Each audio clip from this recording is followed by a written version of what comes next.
I'm out here with the Sherp. I'm out in my wife's little arts and crafts room because the lighting is excellent out here in the late afternoon.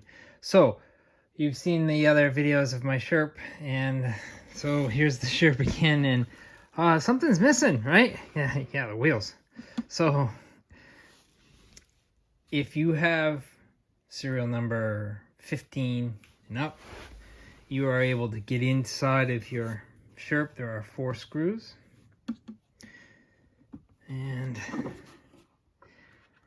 the lid comes right off. So this wiring, that's mine. That's things I've done to it. Otherwise, it's just a normal empty shell. This is the interior of the Sherp. He has 4 of these motors, and the third and fourth one is down there. And then he has a box here which has all the electronics, and that is sealed. It's not really sealed, it is watertight. And he has 2 Hobbywing 1060 ESCs in there, along with the receiver that goes with the transmitter that he sends along with the whole truck. But this is mine after I have completed tinkering around. So what have I done? I have added I didn't add anything to the outside, but I have illuminated the rear brake taillights. That's what that wire is for. And I also have 2 interior lights. Do I need those? No, I don't.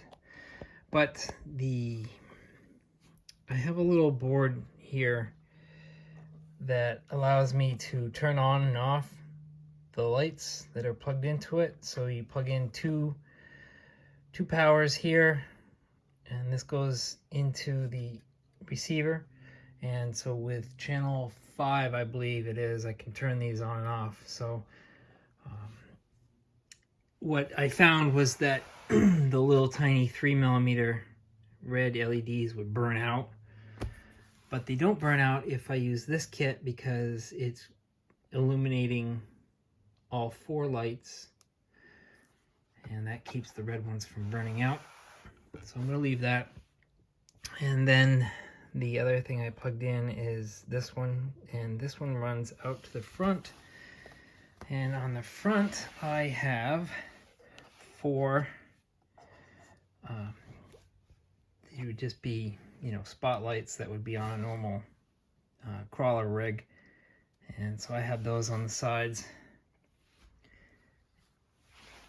I have then also added an S1, Sense S1 sound kit. So he uses XT60s inside, which is good.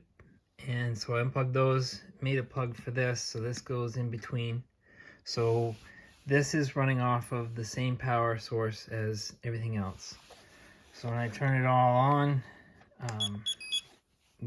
that second beep was the sound.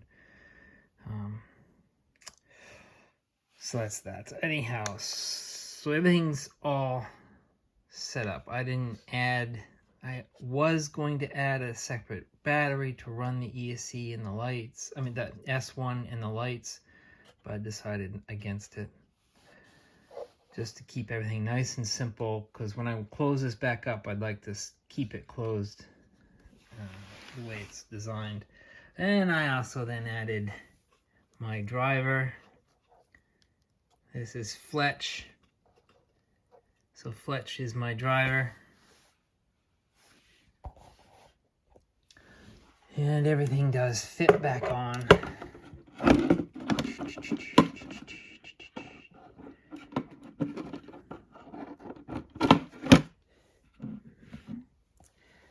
So Fletch is going to be driving the Sherp with extra lights, and there'll be sound.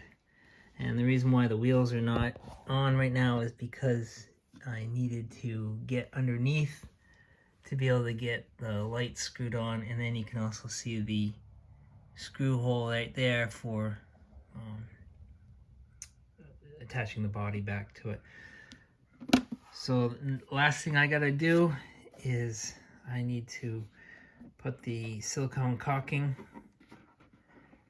that he uses. He uses the silicone caulking. He runs a bead along the edge, and then he screws it down, and that just helps hold it. It's not really a waterproof thing because water was able to, if it wanted, it could come in over this, but it doesn't. When it floats, it's floating right around this bar line. It's just like the real one. The real one floats at this bar line, and this one floats at that same level. All right, there should be, we'll go back to the other video where I am running this thing with everything all reassembled.